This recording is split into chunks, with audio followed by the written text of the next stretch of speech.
This now recording. There it goes.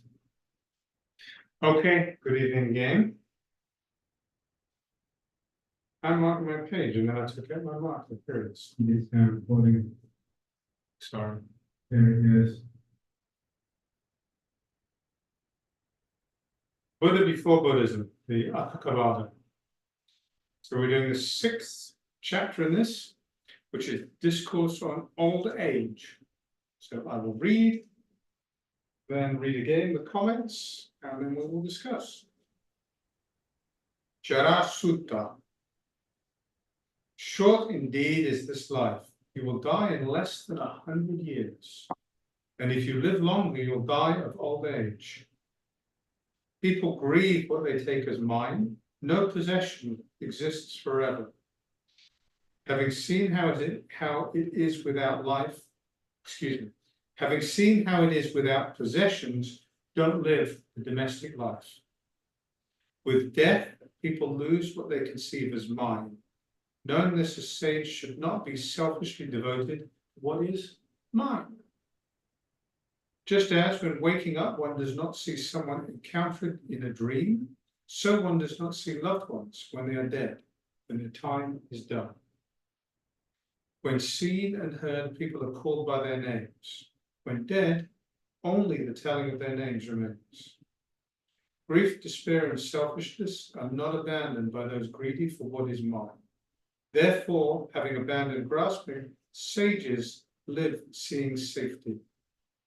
A mendicant, living unattached and keeping to a solitary seat, is said to be in harmony when not showing oneself in any dwelling. Independent everywhere, sages make nothing cherished or not cherished. Despair and selfishness don't stick to them, as water doesn't stick to a leaf, as a drop doesn't stick to a leaf, or water to a lotus petal. What is seen, heard, or thought does not stick to the sage. By being without passion or dispassion, those who are cleansed don't ruminate about what is seen, heard, or thought out, nor do they wish for purity through anything else. So I'll read it again, as I said, with comments. It's a fairly straightforward one, I think, this week. But the topic, death, is, or old age it is it's what Buddhism is all about. It's about escaping death, really. With the nature to grow old. I have not grown, I have not gone beyond aging. Something like that. It's part of the 5 remembrances. And another synonym for nirvana is the deathless. So, and then there's in the, it shows up in many places, but in the Eightfold, in the Noble Eightfold Path, from given, actually no, it's 12 unchained causation, given ignorance, then fabrication, then on, craving, clinging, becoming, birth. Given birth, there is sickness, old age, and death, pain, lamentation, suffering, grief, and despair, and this whole mass of suffering arises. That whole chain leads us to death, and disaster is when death lands. It all comes to an end. It all comes to an end. So that's our practice. Short indeed is this life. You will live less than 100 years. And if living longer, you'll die of old age. I don't follow that second piece, I'm afraid, but maybe one of you does. People grieve what they take as mine. No possession exists forever. Having seen how it is without possessions, don't live the domestic life. The domestic life, we think of the domestic life as just all the trappings of living in a house and so forth, but we allow ourselves to become domesticated. It's the same thing, but I find it's just a different way of looking at it. Don't be domesticated. Let yourself be free. This is talking about people grieve what they take as mine. This is the essence of impermanence. There is nothing of which we can say, this is mine, this is myself, this is what I am. There's just nothing. If we see clearly, we can see there is nothing with which we can do. With death, people lose what they conceive of as mine. And we're talking here of real dying, but it's true. Death is, all these little deaths along the way, all these deep changes where things come to an end and new things begin. And we're losing these things called mine all the way along. Sometimes we think of that as a good thing, but it's still the same. It's losing what we think of as mine. Knowing this, a sage should not be selfishly devoted to what is mine. Just as when waking up, one does not see someone encountered in a dream, so one does not see loved ones when they are dead, when their time is done. This points at the dream nature of this reality.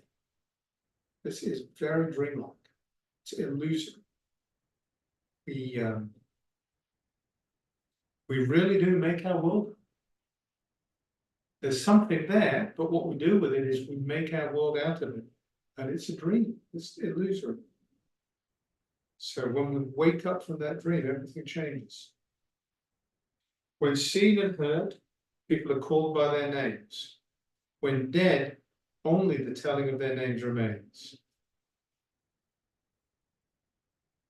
Grief, despair, and selfishness are not abandoned by those greedy for what is mine. Therefore, having abandoned grasping, sages live seeing safety. Mendicant, living unattached and keeping to a solitary seat, is said to be in harmony when not showing oneself in any dwelling. That not showing oneself in any dwelling is the same kind of idea as we'll come to in the next verse, which is the not sticking. So don't land anywhere, don't let anything land on you.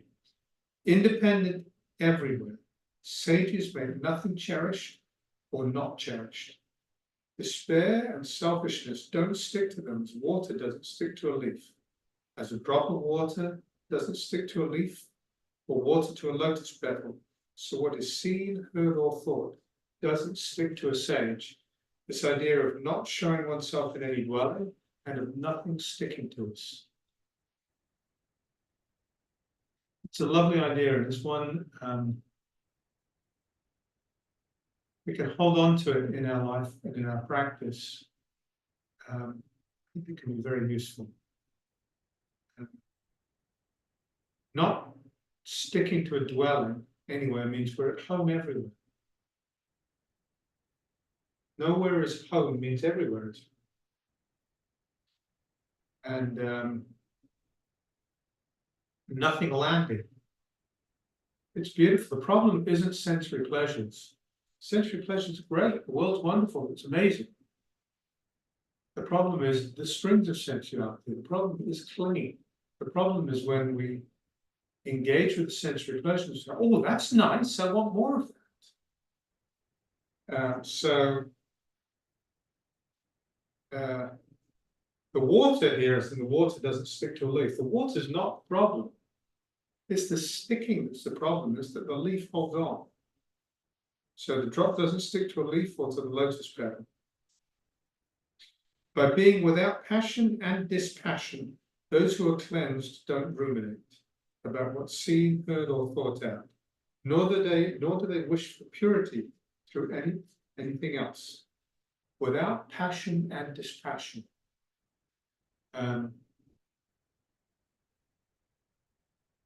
There's a discontinuity in the path where we move from the path of purification, as Buddha Gosha calls it, Visuddhimagga, the path of purification.